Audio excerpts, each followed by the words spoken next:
Video केवल जानकारी और शैक्षणिक उद्देश्य के लिए है। किसी भी फाइनेंशियल निर्णय से पहले अपने सलाहकार से परामर्श लें। अगर आपके पास में बैंक से लिया हुआ लोन है और उस पैसे को आप किसी छोटे मोटे खर्च में लगाने की बजाय मशीन से जुड़े एक मजबूत बिजनेस में लगाते हैं, तो पैसा आपको सिर्फ लौटेगा ही नहीं बल्कि कई गुना बढ़कर आएगा। यही है असली ताकत मशीन बेस्ड बिजनेस की।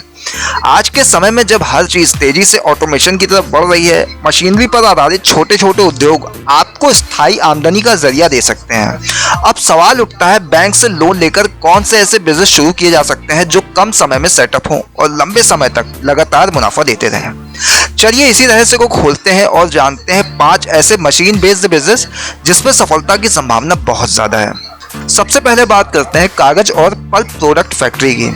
अब आप सोच रहे होंगे कि कागज के बिजनेस में भला क्या खास है, लेकिन असली समझ यहाँ है।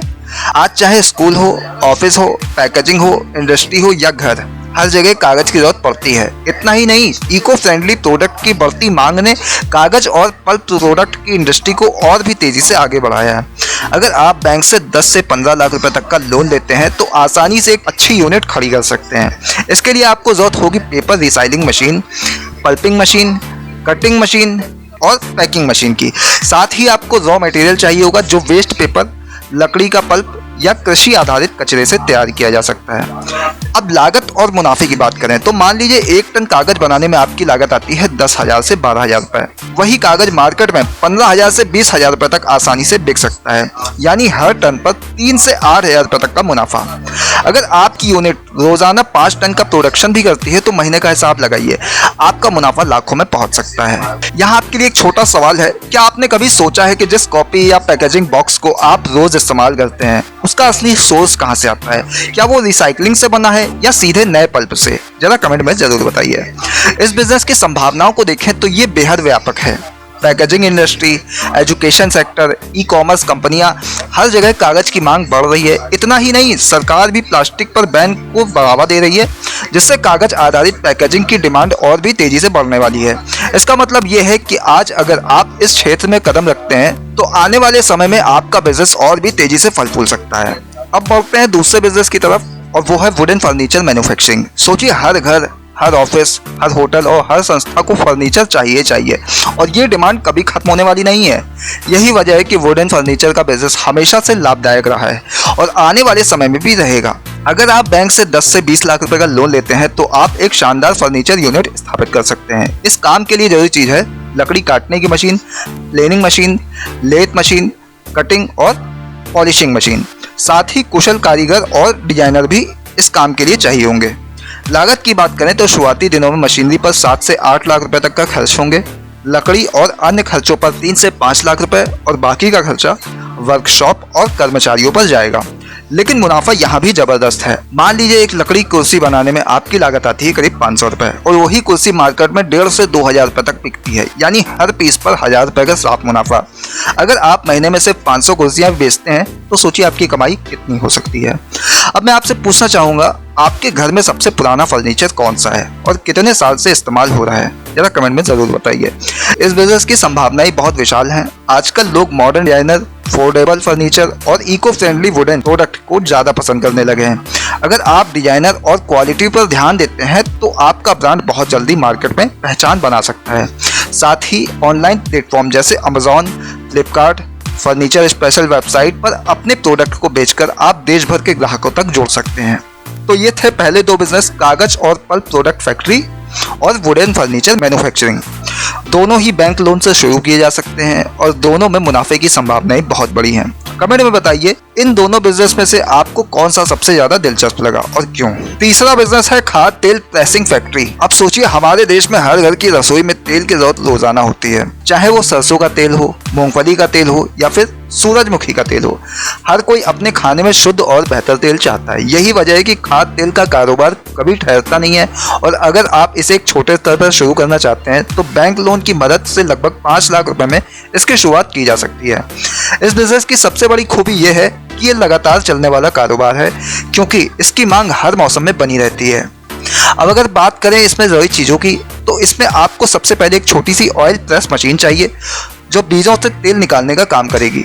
इसके साथ साथ बीजों को साफ करने के लिए एक क्लीनिंग मशीन, तेल को स्टोर करने के लिए स्टील के टैंक और पैकेजिंग की बेसिक मशीन भी लेनी होगी। कच्चे माल के लिए आपको स्थानीय किसानों से या मंडियों से सीधे बीज खरीदने होंगे ताकि लागत कम हो और शुद्धता भी बनी रहे। अब बात आती है लागत की। अगर आप इसे छोटे स्तर पर शुरू करते हैं तो लगभग 2 से 2.5 लाख रुपए मशीनों और उपकरणों पर खर्च होंगे। करीब 1 लाख रुपए शुरुआती कच्चे माल पर लगेंगे और बाकी खर्चे किराए, पैकेजिंग और बिजली वगैरह में। इस तरह कुल मिलाकर 5 लाख रुपए तक में आप आराम से ये फैक्ट्री शुरू कर सकते हैं।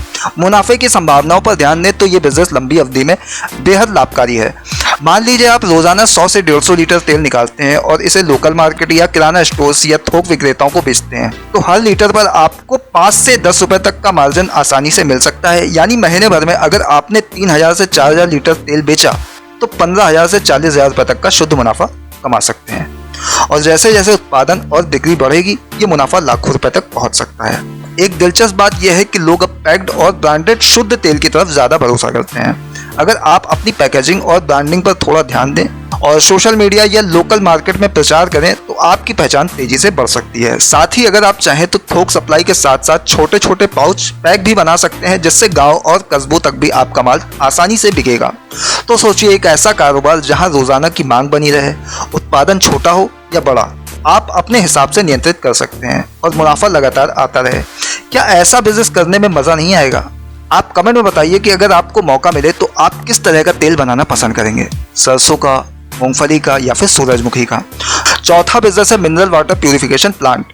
आजकल हर कोई शुद्ध पानी पीना चाहता है और लोग इसके लिए पैसे खर्च करने से कभी नहीं हिचकिचाते हैं। चाहे गांव हो, कस्बा हो या शहर, हर जगह पैक्ड मिनरल वाटर की मांग बढ़ती जा रही है। यही वजह है कि पानी का बिजनेस आने वाले समय में और भी बड़ा होने वाला है। अगर आप इसे छोटे स्तर पर शुरू करना चाहें तो लगभग 5 लाख रुपए तक की लागत से इसे सेटअप किया जा सकता है। इसके लिए आपको सबसे पहले पानी को शुद्ध करने वाली मशीन चाहिए, जिसमें आरओ सिस्टम, यूवी फिल्टर और अन्य फिल्ट्रेशन सिस्टम होंगे। इसके अलावा बोतल भरने की मशीन, सीलिंग मशीन और पानी स्टोर करने के लिए टैंक की भी जरूरत होगी। साथ ही आपको बोतलें और लेबल भी तैयार करवाने होंगे ताकि मार्केट में आपका ब्रांड साफ और आकर्षक दिखे। लागत की बात करें तो करीब 2.5 लाख रुपए तक मशीनों और उपकरणों में खर्च होंगे। 1.5 लाख रुपए बोतलों, लेबल और शुरुआती स्टॉक पर लगेंगे और बाकी खर्च पैकेजिंग, बिजली और मार्केटिंग में जाएगा। यानी कुल मिलाकर 5 लाख रुपए तक में एक छोटा मिनरल वाटर प्यूरिफिकेशन प्लांट आसानी से शुरू किया जा सकता है। अब सोचिए मुनाफा कितना हो सकता है। अगर आप रोजाना 500 लीटर से 1000 लीटर पानी बेचते हैं और हर लीटर पर 2 से 3 रुपए तक का मार्जिन कमाते हैं तो महीने में 30,000 से 90,000 रुपए तक की कमाई हो सकती है। और अगर मांग बढ़ गई और आपने इसे होटल, रेस्टोरेंट या शादी ब्याह जैसे आयोजनों तक सप्लाई करना शुरू कर दिया तो ये मुनाफा कई गुना बढ़ सकता है। संभावनाओं की बात करें तो ये उद्योग आने वाले सालों में और भी तेजी से बढ़ेगा, क्योंकि लोगों को साफ और सुरक्षित पानी की जरूरत हमेशा बनी रहती है। अगर आप चाहें तो छोटे बोतल पैक जैसे 200 ml या 500 ml की बोतलें भी तैयार कर सकते हैं, जो यात्रा करने वाले लोगों और दुकानों पर आसानी से बिकती हैं। तो जरा सोच कर देखिए, रोजाना इस्तेमाल होने वाली इस जरूरत को बिजनेस बदलना कितना फायदेमंद हो सकता है। क्या आपने कभी मिनरल वाटर का बिजनेस शुरू करने के बारे में सोचा है? कमेंट बताइए कि अगर आपको मिनरल वाटर का ब्रांड बनाने का मौका मिले तो आप उसका क्या नाम रखना चाहेंगे। 5वां बिजनेस है डेयरी प्रोडक्ट यूनिट। अब सोचिए, दूध, दही, पनीर जैसी चीजें तो हर घर की जरूरत हैं और इनकी मांग पूरे साल बनी रहती है। यही वजह है कि डेयरी प्रोडक्ट का बिजनेस कभी भी रुकता नहीं है, बल्कि समय के साथ और भी तेजी से बढ़ता है। अगर आप बैंक लोन की मदद से 5 लाख रुपए तक की लागत लगाकर एक छोटी डेयरी यूनिट शुरू करें तो ये आपके लिए लगातार कमाई का जरिया बन सकता है। इस बिजनेस का परिचय बहुत ही सीधा है। यहाँ आपको कच्चा माल यानी दूध स्थानीय किसानों से लेना होता है और फिर उसी दूध से दही और पनीर जैसे प्रोडक्ट तैयार करके पैकेजिंग के बाद में बाजार में बेचना होता है। छोटे स्तर पर भी अगर आप रोजाना 100 से 150 लीटर दूध का इस्तेमाल करते हैं तो दही और पनीर जैसी चीजें बनाकर अच्छी खासी कमाई की जा सकती है। अब बात करें जरूरी चीजों की। इस बिजनेस को शुरू करने के लिए आपको सबसे पहले दूध उबालने और ठंडा करने के लिए बड़े बर्तन और कूलिंग टैंक चाहिए। पनीर बनाने के लिए प्रेसिंग मशीन और मोल्ड्स की जरूरत होगी। दही सेट करने के लिए कंटेनर और पैकेजिंग मशीन भी जरूरी है। इसके अलावा आपको स्टोरेज के लिए डीप फ्रीजर और मार्केट तक सप्लाई करने के लिए छोटे डिलीवरी वाहन या 3 व्हीलर की व्यवस्था करनी होगी। लागत की बात करें तो छोटे स्तर पर लगभग 2.5 लाख रुपए उपकरण और मशीनों में लगेंगे। करीब 1 लाख रुपए शुरुआती दूध और अन्य कच्चे माल पर खर्च होंगे और बाकी खर्चे पैकेजिंग, बिजली, किराया और मार्केटिंग में जाएंगे। यानी कुल मिलाकर 5 लाख रुपए तक में एक अच्छा छोटा डेयरी प्रोडक्ट यूनिट शुरू हो सकता है। अब आते हैं मुनाफे पर। मान लीजिए आप रोजाना 100 लीटर दूध खरीदते हैं, इसका कुछ हिस्सा सीधे दूध के रूप में बेच दिया जाए और बाकी से दही और पनीर बनाया जाए तो हर लीटर पर 5 से 10 रुपए तक का शुद्ध लाभ मिल सकता है। यानी महीने में 30,000 से 50,000 रुपए तक की कमाई एकदम संभव है। जैसे जैसे आपका उत्पादन और नेटवर्क बढ़ेगा, ये मुनाफा भी आपका बढ़ेगा। संभावनाओं की बात करें तो डेयरी प्रोडक्ट का बाजार लगातार बढ़ रहा है। शहरी क्षेत्रों में पैक्ड और ब्रांडेड दूध दही की मांग तेजी से बढ़ रही है।